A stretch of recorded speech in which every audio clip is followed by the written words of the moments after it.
끝날 때까지 군생활 열심히 해야 된다. 그게 어떻게 보면 요즘 추세 그 예비전력 시험을 준비하는 입장에서 그것도 준비하는 거다. 군생활을 일단 잘해야 된다. 연안 조직 편성과는 참모부에 있는 같은 직급의 군무원이랑 묶이게 됩니다. 즉 다른 참모부에 있는 7급 군무원이랑 같이 묶이게 되는데 지금은 공석이라서 같이 묶이진 않습니다. 그래서 저 1분의 1을 받고 있고 결론은 B, 한 명이니까 이제 B 기본 점수만 받았고 대조직 편성과는 뭐 대대는 그 무조건 1분의 1입니다. 군무원이 없기 때문에 7급짜리 군무원이 없어서 1분의 1이고 그런 것 같습니다. 그리고 사단 같은 경우에는 사단 조직 편성관이랑 감사관이랑 이렇게 묶이는 것 같습니다. 뭐 좀 부대마다 다를 수 있는데 저희 부대는 그렇게 묶여서 그거는 심의에 따라서 갈리는 것 같고 보통 근데 사단 조직 편성관이 일도 많이 하고 고생을 조금 더 많이 해서 사단 조직 편성관이 보통은 받는 것 같은데 그것도 본인 하기 나름이라서 그렇게 묶인다. 그럼 정작과장도 1분의 1이겠네.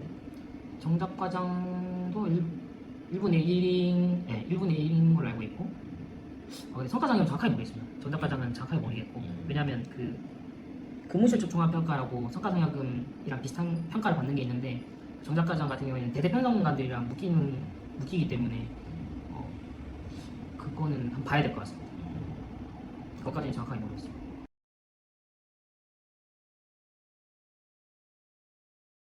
현역이 10이라고 하면 요즘은 2라고 말씀드리고 싶습니다. 처음에 임용했을 때는 4에서 5 절반 정도. 근데 한 정도 하니까 2에서 내 업무만 하면 1 높인 거는 이제 그 부서원들 도와주는 거 그 정도로 말씀드리고 싶습니다. 일단 뭐 비교하는 것 자체가 좀 어불성설이고 이거는 일단 주말에 전화가 오지 않습니다. 전화가 오지 않고 주말 그 금요일날 퇴근하고 나면 일요일 밤까지 자기 전까지는 부대에서 연락이 안 온다고 생각하면 될 것 같습니다. 뭐 현역 때는 주말에 또 전화가 한 번씩 오고 했는데 뭐 전화가 아예 안 오고 이래도 되나 싶을 정도로 처음에는 좀 어떻게 보면 불안했습니다. 연락이 안 와서 그런 것도 없지 않아 있었는데 지금은 연락 오면 불안할 것 같습니다. 연락이 안 옵니다. 당직은 여단은 여단 당직 부관 이제 임무 수행하고 있고 한 달에 평일 한 번, 그 다음에 주말 당직은 2달에 한 번, 많으면 평일에 한두 번, 2번 정도. 근데 보통은 평일에 한 달에 한 번 쓰는 것 같고 주말 근무는 2달에 한 번 쓰는 것 같고 사실 뭐 상황평가 회의 연화장님 아침에 보고 드리는 자료 만드는데 그거 뭐 이것저것 놀면서 해도 1시간이면 다 만들어서 근무가 뭐 거의 몇 시간 되지 않습니까? 몇십 시간 되는데 그 중에 1시간 투자해서 하고 나머지는 거의 상황대의 하는 수준, 단기사령 보조하는 수준이라서 크게 부담이 없고 현역 때는 여단 단기사령 쓰면 사실 지휘관한테 보고도 하고 상황 발생하면 당연히 책임 소지도 있고 하기 때문에 좀 어떻게 보면 좀 불안하고 뭔가 긴장감 속에서 살았었는데 특히 전방 같은 경우에는 근데 지역방위 사단 같은 경우에는 전방도 아니고 사실 뭐 당직 부관이 크게 뭐 사고 치는 것만 아니면 근무지 이탈하는 것만 아니면 책임을 부관한테 묻지는 않기 때문에 여유 있게 하고 있는 것 같습니다.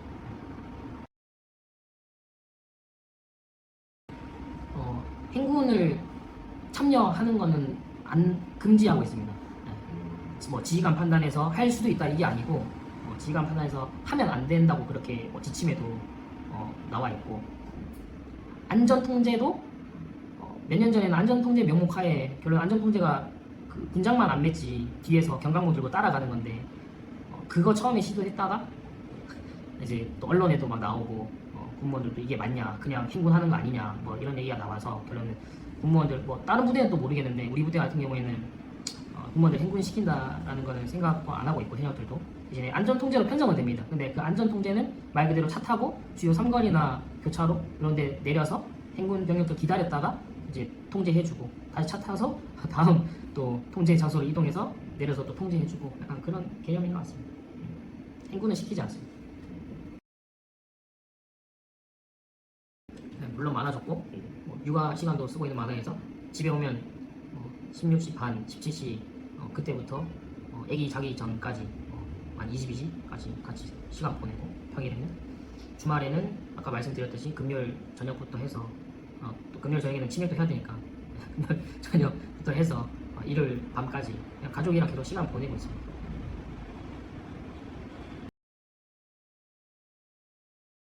너무 잘했다고 얘기하고 있고 잘한 선택이다. 그리고 저희 부모님도 그렇고 처가댁 식구들도 그렇고 지금까지도 너무 잘한 선택이다. 얼굴이 폈다. 너무 뭐 얼굴이 현역 때는 맨날 까무잡잡했는데 훈련받는다고 장모님도 싫어했습니다. 얼굴 까맣다고. 얼굴 너무 좋다. 어른들도 좋아하십니다. 네, 업무적으로 부딪히는 경우는 거의 없고 일단 장교들이 1년에 한 번씩 바뀌어서 잘 모릅니다. 검토해달라고 해도 그냥 오타 정도 잡는 수준? 그리고 모르면 그러니까 물어보고 현역들이 약간 배우는 수준으로 보고를 하고 있고 뭐 그런 게 좀 아쉽긴 합니다. 네. 근데 뭐 업무적으로 이거는 뭐 규정에 맞게 이렇게 아닌 것 같은데요. 뭐 이건 이렇게 하셔야 되는데요. 이렇게 먼저 현역 장교들이 얘기를 하진 않아서 크게 스트레스는 없고 주도적으로 할 수 있는 것 같습니다. 왜냐면 제가 부대에 더 오래 있었고 규정도 그 사람들보다는 더 잘 알기 때문에 당연히 그렇게 해야 되는 거고 주도적으로 능동적으로 할 수 있는 것 같습니다. 그것도 하기 나름인 것 같은데 저는 그래도 동대장들이랑 좀 유하게 이렇게 좀 친하게 지내려고 해서 뭐 일단 뭐 모르거나 애매한 거 있으면 물론 대대 편성한테도 얘기하겠지만 여단 편성한 저한테도 다이렉트로 전화 오는 경우도 있는 것 같고 저도 그냥 예비군 지휘관들이 편해서 대대 물론 거쳐서 해야 되지만 뭐 조금 더 정확한 걸 요구하면 하는 업무가 있으면 그냥 예비군 지휘관한테 다이렉트로 전화해서 물어보고 하고 있습니다. 그래서 대대를 무시하는 게 아니고 대대가 여단보다는 아까 바쁘다고 말씀드렸기 때문에 대대 그 업무 경감 차원에서 대대한테 물어보지 않고 그냥 제가 제 선에서 할 수 있는 건 예비군 지휘관이랑 다이렉트로 통화해서 처리하고 있고 뭐 부대마다 좀 다르다고 들었습니다. 예비군 지휘관이 좀 성향이 센 데가 있고 좀 안 센 데가 있고 한데 저희 부대는 너무 예비군 지휘관들이 착한 것 같고 다들 잘 들어주시고 잘 알려주시고 조언도 많이 받습니다. 네, 그래서 너무 잘 지내고 있습니다. 예비군 지휘관이 여단 조직편성한테 좀 필요한 부분들은 뭐 표창? 영화 이제 근무실적 종합평가라고 그거는 예비군 지휘관들이 성과상여금이랑 뭐 나중에 전복할 때 점수랑 그런 거랑 연관이 되기 때문에 표창이 하나도 없으면 여단 편성한테 얘기해서 저한테 얘기해서 여단제 표창 좀 챙겨달라 뭐 이렇게 하는 경우도 있고 최대한 그런 거를 좀 봐주려고 하고 있습니다. 아예 뭐 열심히 안 하고 그런 분들이 없어서 표창 좀 챙겨달라고 하는 경우도 있는데 지휘관한테 말씀드려서 정상적으로 표창도 좀 챙겨주는 경우가 있고 그 예비군 우수부대 평가를 뭐 3분기에서 좀 늦으면 4분기에 평가를 하는데 그거는 이제 여단 참모부들 제가 데리고 기능별로 가서 평가를 합니다. 그래서 결론은 뭐 이제 저희가 뭐 예비군 중대 중에 3개 부대 정도 우수부대 선정해서 최우수 하나, 그다음에 우수 2개 이렇게 선발해서 표창도 주고 뭐 수치도 주고 또 뭐 예비군 지휘관들은 명예 약간 이런 게 또 있어서 자존심이 또 좀 셉니다. 아무리 착해도 그래서 그런 것들 또 선발하는 데 있어서 욕심도 좀 없다고는 하지만 또 어떻게 보면 있어서 평가를 우수부대 평가를 계획하고 참모부를 데리고 이제 점검을 하는 그런 주체이기 때문에 주관하는 사람이기 때문에 좀 어느 정도 뭐 눈치도 좀 보는 게 있는 것 같습니다. 파벌은 뭐 전혀 없고 저희 부대는 없는데 인접 부대는 좀 있었다고 들었습니다. 전보 관련해서. 근데 그거는 이제 사단 동원처랑 그 이제 연관이 있는 거지. 사실 뭐 여단 대대급은 전보에 대한 그런 건 없는 것 같습니다.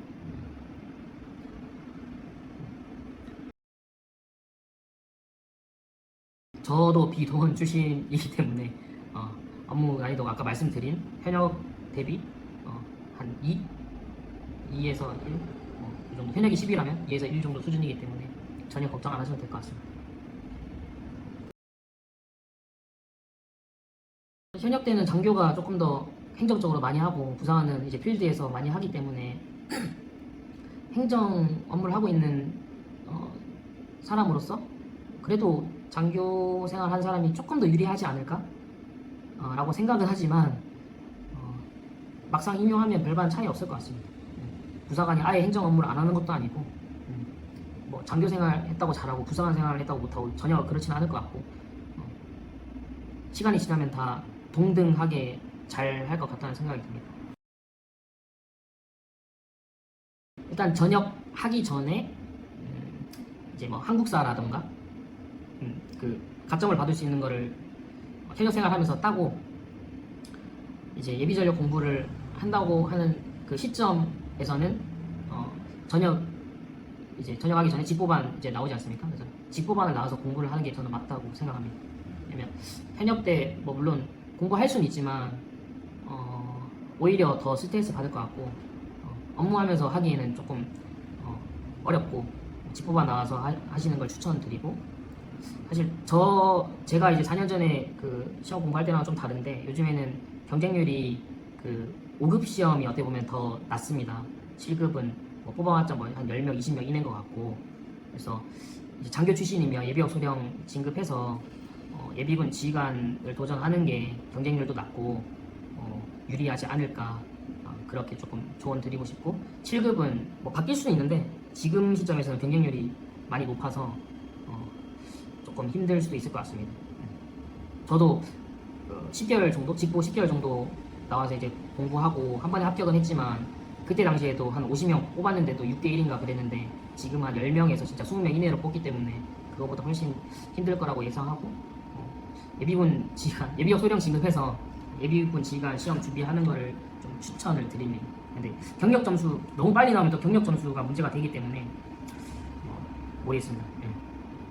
소령 진급을 하고 꽉 채워서 예비군 지휘관을 뭐 해도 좋지만 또 그거는 또 소령 때 스트레스 받고 다 받을 수도 있는 거니까 본인 선택인 것 같은데 하여튼 결론은 직보반 나와서 공부는 해야 된다. 먹고 사는 데는 문제는 없지만 풍족하지 않다. 문제는 없지만 부족하다. 그래서 가족이 뭐 조금이나마 뭐 알바라도 하던가 아니면 뭐 하여튼 직장을 가지면 가장 좋긴 한데 외벌이는 좀 힘들다. 근데 살 수는 있다. 그 정도로 말씀드리고 싶고 외벌이는 쉽지는 않다.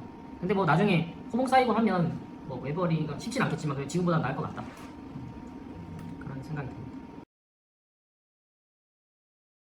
충분히 마음만 먹으면 할 수 있을 것 같고 이제 본인이 아까 말씀드린 일반 승진만 하지 않으면 근속 승진으로만 하면 뭐 충분히 처음에 간 지역에서 정착을 할 수 있을 것 같습니다.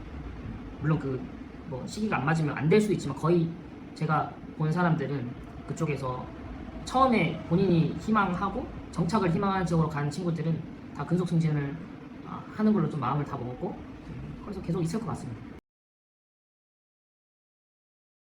사실 제가 교관이랑 정착과정을 안 해봐서 정확하게는 모르겠지만 한다고 하면 저는 그냥 제 기준에서 말씀드리면 그냥 편성관을 할 것 같습니다. 동일하게. 그리고 이제 정착과정, 그 다음에 교관수로 할 것 같습니다. 왜냐면 정착과정, 편한수는 정착과정, 뭐 행정, 교관인 것 같은데 정착과정 가면 너무 무리할 것 같아서 뭐 그래도 사람 북적북적하고 제 성향이긴 한데 사람 북적북적하고 뭔가 좀 운동도 같이 이렇게 일반 시간에 할 수 있고 현역들이랑 같이 뭐 운동하는 거를 또 제가 좋아해서 현역 부대에 있는 편성관으로 올 것 같고 난 몸이 무조건 편한 게 좋다 그냥 일 안 하는 게 좋다 이러면 정략과정으로 가시는 걸 추천드리고 근데 진짜 아예 뭐 사람에 대한 스트레스 안 받거나 뭐 난 또 필드 출신 필드가 적합하다 통제하는 게 좋다 그냥 아예 행정적으로는 안 하고 싶다 왜냐면 현역 때 많이 해봤기 때문에 그렇다면 이제 교관하시는 걸 추천드립니다. 왜냐면 뭐 제가 지금 계속 뭐 편한 거랑 그 다음에 제가 순위 매겼던 거에서 교관을 3순위로 했는데 교관이 무조건 안 좋다고 이렇게 하는 게 아니고 제 성향도 있고 그 다음에 그 이제 편성관 하면서 훈련대 승진해가지고 훈련대로 간 사람들이 많이 있습니다. 승진한 사람들은 제가 아는 사람들은 다 한 대여섯 명 있는데 다 편성관 하면서 이제 승진해서 훈련대 교관으로 간 사람들인데 다들 만족하고 있어요. 네. 다들 너무 뭐 이제 행정 안 해서 좋다, 스트레스 안 받는다, 그냥 쳇바퀴 굴러가듯이 예비군들 통제만 사고 안 나게 잘 하면 된다, 너무 만족한다, 다 그렇게 얘기를 해서 저도 궁금해서 물어봤었는데 그렇게 얘기를 해가지고 나중에 혹시나 훈련대 교관이 제가 되더라도 큰 문제는 없을 것 같습니다. 사실 그 임용하기 전에 이 시험 준비를 하면 기본적인 법령 같은 거는 다 공부를 하기 때문에 뭐 예비군법, 그다음에 병역법, 통합방위법, 이제 조직편성 훈령, 교육 훈령 뭐 이런 것들 다 공부를 하고 오기 때문에 큰 틀에서는 다 뭐 준비가 된 거고, 일단 그거 공부하는 것도 여유가 없기 때문에 그거 공부해서 합격하시면 기본적인 소양은 되신 겁니다. 그래서 그 외에 뭐 더 공부를 해서 와라? 그거는 저도 와서 아무것도 몰랐는데 그냥 인수인계 해주는 사람도 없었습니다. 근데 한 바퀴만 돌아가면 어떻게든 다 합니다. 그래서 실무적으로는 전혀 걱정하실 필요 없다. 소위대 수준으로 들어와도 행정을 할 수 있다. 대신 이제 공부하는 게 임용하려면 이제 합격 준비하면서 공부하는 그 법령 공부가 힘들기 때문에 그거를 잘 준비하시면 될 것 같고, 그 임용되려면 합격하려면 결론은 그 동원, 저도 준비 못했었는데 동원 관련된 그 직무를 현역 때 하시면 좋습니다. 물론 지금 전역하신 분들은 어쩔 수 없는데 만약에 현역 분들 중에서 이 영상을 보고 계시다면 뭐 대대 동원 과장, 지역방위사단에, 그다음에 여단 동원 장교, 여단 뭐 동원과장은 동원과장 뭐 해도 되고, 또 사단의 그 인원 동원 장교, 뭐 통합방위 지원 장교 뭐 이런 사람들 할 수 있기 때문에 그 잘 보시고 가산점을 받을 수 있는 직책을 할 수 있으면 해라. 저는 뭐 가산점을 받지도 못했다. 그리고 한국사 무조건 따셔라. 저는 한국사를 따지도 않았습니다. 근데 그걸 땄으면 아마 제가 2명 중에 1번이 되지 않았을까. 그리고 한국사 요즘에 안 따면 거의 안 된다. 뭐 단정짓긴 하지만 되게 어려울 것 같습니다. 그리고 그 최소 6분 참모총장 아니면 3스타, 진짜 최소 3스타 표창은 받으셔라. 국방부 장관 받으면 제일 좋고, 안 되면 참모총장 3스타라도 받아라. 일단 와서 적응하는 게 가장 우선인 것 같습니다. 저희도 수송부에 일반 공무원들이 많이 있는데 그 친구들이 다 병사 생활을 하거나 아니면 여자 공무원들도 오기 때문에 와서 그 군 조직에 대한 문화, 군 문화에 대해서 조금 더 적응을 빨리 하는 게 중요한 것 같고, 업무는 사실 시간이 지나면 다 성실하기만 하면 자기가 나는 안 하겠다, 난 공무원이니까 배째야지 뭐 이런 것만 아니면 그래도 다 적응 잘 하는 것 같습니다. 그래서 뭐 일반 공무원한테 뭘 준비해와라 뭐 그런 거는 제가 뭐 조언을 드리기에는 뭐 조금 잘 생각은 안 나고, 와서 그냥 사람들이랑 잘 지내기 위해서 노력을 해라 라고 좀 말씀드리고 싶습니다. 만약에 본인이 현역으로 돌아간다고 하면은 전역 준비를 할 때 그래도 조금 현명하게 전역 준비를 할 수 있는 방법이 있는지, 어떻게 추천하는지. 뭐 아까 말씀드리긴 했는데 가산점을 받기 위해서 노력을 해라. 만약 이 시험을 준비한다고 하면. 그래서 아까 말씀드린 표창도 높은 훈격으로 좀 욕심을 조금 부려서, 그래도 인생이기 때문에, 내 인생이기 때문에 욕심을 부려서 높은 훈격 표창을 받아라. 그리고 한국사 자격증 미리 취득해라. 그 정도로 말씀드리고 싶고, 또 전역하기 전에, 직보 나오기 전에 어떻게 공부를 할 것인가, 뭐 카페, 예준모 카페 뭐 이런 것들, 다양한 뭐 학원 이런 것들도 많이 알아보고, 주변에 또 주변에 같이 준비하는 사람들이 있으면 또 같이 뭐 얘기하면서 소통도 많이 하고 정보를 많이 얻으면 좋을 것 같다. 그래서 표창도 잘 챙기고 자격증 따고 정보를 많이 얻고 어떻게 공부할 것인가 뭐 그런 것들 구상을 잘 해놓고, 그러고 과감하게 던져라. 짚고 나와서 집중해서 해라. 현역 때 공부하려고 물론 해도 좋은데 제 기준에서는 맞진 않다. 그 노력 대비해서 효율이 떨어질 것 같다. 그런 생각이 들고, 아까 말씀드렸는데 7급 준비하는 것보다는 이제 장교 출신이면 예비역 소령 진급해서 5급에 도전을 해봐라. 경쟁률이 낮기 때문에. 물론 페이도 7급보다 5급이 훨씬 세고, 근데 페이보다는 일단 합격하는 게 우선이라서, 만약에 지금 7급 경쟁률이 엄청 낮고 5급이 세면 7급을 준비하라고 저는 말씀드립니다. 합격이 우선이기 때문에. 근데 지금 현재 시점에서는 5급 경쟁률이 낮기 때문에 5급을 준비하라고 말씀드리는 겁니다. 경쟁률 고려해서 하는 게 맞지 않나라는 생각이 듭니다. 왜냐면 7급 그 임용하고 나서도 그 호봉 시간 지나면 호봉 쌓이고 근속 승진하면 6급 뭐 한 20호봉 넘어가면 또 먹고 살만하니까 돈을 바라보고 준비하는 게 아니고 합격률을 경쟁률을 보고 준비하는 게 좋을 것 같다라고 말씀드리고 싶습니다. 본인이 군생활에 대한 의지가 있고 내가 나중에 중령, 대령 진급하기 위해서 가족보다 더 우선적으로 그렇게 좀 욕심을 가지고 한다면 그게 있다면 그냥 당연히 전역하시면 안 되고 그냥 가족이냐 진급이냐 한 것 같습니다.